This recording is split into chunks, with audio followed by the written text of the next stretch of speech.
வணக்கம், நான் சாந்தமூர்த்தி, வேவ்டெக் தமிழ். இன்றைக்கி நம்ம பார்த்தீங்கன்னா எஸ்ப்ரோ பிராண்டோடைய S12 அப்படின்ற ஒரு வார்ம் ஒயிட் எல்இடி தான் நம்ம இன்றைக்கி ரிவ்யூ பண்ண போகிறோம்.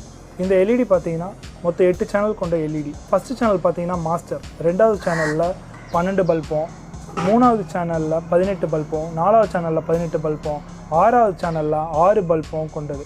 ஆறாவது சேனலில் ஸ்ட்ராபும், ஏழாவது சேனலில் எஃபெக்ட் ஸ்பீடும், எட்டாவது சேனலில் எஃபெக்டும் கொண்ட ஒரு எல்இடி தான் இது. அடுத்ததாக வாங்க பின்னாடி போய் பார்ப்போம். பார்த்திங்கன்னா மொத்தம் 4 ஒயர் கொண்ட எல்இடி. மேலே பார்த்தீங்கன்னா டிஎம்எக்ஸ் இன், டிஎம்எக்ஸ் அவுட், கீழே பவர் இன், பவர் அவுட் இருக்குது.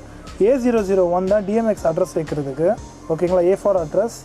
அடுத்ததாக பார்ப்போம், பின்னு ஒரு ஆப்ஷன் இருக்குது. இதில் பொறுத்த வரைக்கும் 2 வாட்டி என்ட்ரு கொடுத்தா தான் சேவ் ஆகும், ஓகேங்களா. இப்போ பாருங்கள், பி சேவ் ஆகிடுச்சு. பின்றது எதுனா ஆட்டோமேட்டிக் சேஞ்ச் பண்ணுறது. இதில் வந்து 1லேருந்து 50 வரைக்கும் வேல்யூ வைக்கலாம். அடுத்ததாக பார்த்தீங்கன்னா சவுண்ட் மோட் இருக்குது.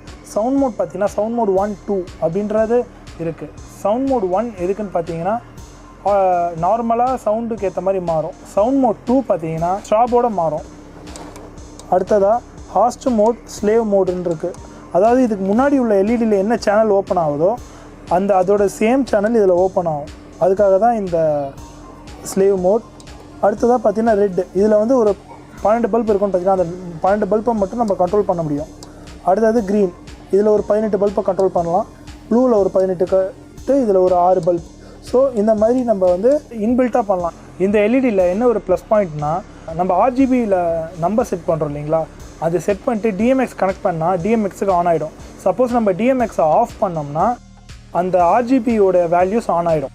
இதுதான் இந்த ஃபிட்டிங்கோட குவாலிட்டி பார்த்தீங்கன்னா நல்ல ஒரு ஹெவியான குவாலிட்டி இருக்குது, நல்ல ஒரு மெட்டல் ஃபினிஷ். அதே மாதிரி பார்த்தீங்கன்னா எக்ஸ்எல்ஆரும் பார்த்தீங்கன்னா ஸ்டீல் எக்ஸ்எல்ஆர் தான் கொடுத்துருக்காங்க. பவர் சாக்கெட் பார்த்தீங்கன்னா எனக்கு பீங்கானுடைய சைனீஸ் சாக்கெட் கொடுத்தாங்க. என்னோடய வசதிக்காக நான் இந்தியன் சாக்கெட் மாற்றிக்கிட்டேன். அடுத்ததாக பார்த்தீங்கன்னா இந்த காது இதெல்லாம் பார்த்தீங்கன்னா நல்லா ஒரு க்ரிப்பான ஒரு ஃபினிஷ் கொடுத்துருக்காங்க. ரொம்பவே நல்லாயிருக்கு. லைக் பண்ணுங்கள், ஷேர் பண்ணுங்கள், சப்ஸ்கிரைப் பண்ணுங்கள், சப்போர்ட் பண்ணுங்கள். தேங்க்யூ.